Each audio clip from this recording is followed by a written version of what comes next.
સુરતની જીવાદોરી સમાન તાપી નદીમાંથી આખા સુરતને પીવાનું પાણી પૂરું પાડવામાં આવે છે। આપણે જાણીએ છીએ કે હાલ ચોમાસાની સિઝન છે।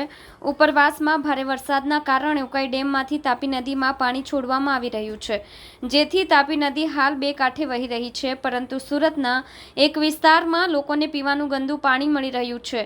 સુરતના ભાઠા ગામ વિસ્તારમાં આવેલ કિંગસ્ટોન ગ્રીન સિટી રોડ પર 40 થી 50 જેટલી બિલ્ડિંગોમાં પીવાનું ગંદુ પાણી આવી રહ્યું છે।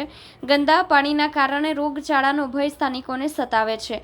એક વર્ષથી લેખિત અને મૌખિક રજૂઆતો સુરત મહાનગરપાલિકાના તંત્રને અને સત્તાધીશો સાથે ધારાસભ્યને કરવામાં આવી છે, પરંતુ કોઈ નિવેડો આવતો નથી। ત્યારે આજે રેલી સ્વરૂપે ઉગ્ર સૂત્રોચ્ચાર સાથે ચોખ્ખા પાણીની માંગ કરવામાં આવી હતી। આ મામલે ત્યાંના સ્થાનિક કાજલબેન વેરડિયાએ જણાવ્યું હતું કે અમારા ઘરે પીવાનું પાણી છેલ્લા ઘણા સમયથી પીળા કલરનું અને ડહોળું આવે છે।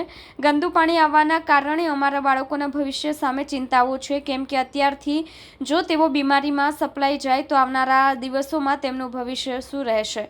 આ સાથે આમાં છેલ્લા એક વર્ષથી અમે અરજીઓ અને રજૂઆતો કરી છે, પરંતુ કોઈ પણ સત્તાધીશો ધ્યાન આપતા નથી। અમે વેરો ભરીએ છીએ, છતાં પણ અમારે રોજ ટેન્કરો મંગાવીને પીવાનું પાણી તેમાંથી લેવું પડે છે। સુરત મહાનગરપાલિકાનું તંત્ર શા માટે અમને પીવાનું ચોખ્ખું પાણી આપતી નથી તે અમને જણાવે। આ સાથે ગ્રીન સિટી રોડ પર આવેલા કિંગસ્ટોનમાં રહેતા અનિલભાઈ ગણાત્રાએ જણાવ્યું હતું કે 40 થી 50 બિલ્ડિંગોમાં આ ગંદા પાણીનો પ્રોબ્લેમ છે। રોજ ટેન્કરો મંગાવવા પડે છે। એક બિલ્ડિંગમાં ટેન્કર આવે એટલે 3000નો ખર્ચ છે। આ છેલ્લા ઘણા સમયથી અમે રોજ ટેન્કર મંગાવીને પીવાનું પાણી પૂરું પાડીએ છીએ। આ મામલે અમે સુરત મહાનગરપાલિકા અને ધારાસભ્યને અનેક વખત રજૂઆત કરી છે, પરંતુ અમારી રજૂઆત કોઈ ધ્યાને લેતું નથી। એક મકાન દીઠ 300 થી 400 રૂપિયાનો મહિને ખર્ચો વધી જાય છે, ત્યારે અમે વેરો ભરીએ તે કોણ લઈ જાય છે। અમને તો એવું લાગી રહ્યું છે કે આ ટેન્કરોમાં પણ સુરત મહાનગરપાલિકાને કોઈક ફાયદો છે, જેના કારણે અમને ચોખ્ખું પીવાનું પાણી આપતા નથી। રહીશોએ આજે રેલી સ્વરૂપે મોરચો કાઢી આગામી સમયમાં જો પીવાનું પાણી ચોખ્ખું નહીં મળે તો ઉગ્ર આંદોલન કરાશે એવી ચીમકી ઉચ્ચારી છે। મારું નામ ડોક્ટર ચાંદની મહેતા છે। હું અહીંયા કિંગ્સલેમાં રહું છું, ભાટા સાઈડમાં। શું તકલીફ પડી? અમારે તકલીફ સવારથી ઉઠીને પાણી એટલું ગંદુ આવે છે અને એકદમ સ્મેલ આવે છે। યલો પાણી આવે છે। તમે વાસણ કે ધોવો, પીવા માટે પાણી આપો તો પણ એમાં ગંદકી દેખાય જ છે।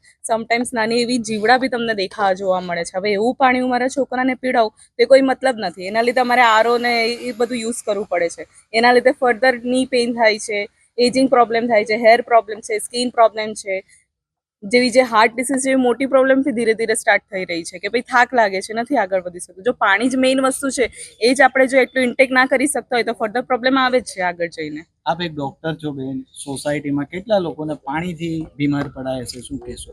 પાણીથી બીમાર પડેલા કેસમાં તો પહેલા મારા ઘરનો જ છે કે ભાઈ અમારે કોન્સ્ટિપેશનનો પ્રોબ્લેમ રહે છે, ઝાડા થઈ જાય છે બચ્ચાને, એલર્જીક પ્રોબ્લેમ છે, ઇમ્યુનિટી લો થઈ ગયેલી છે એ લોકોને।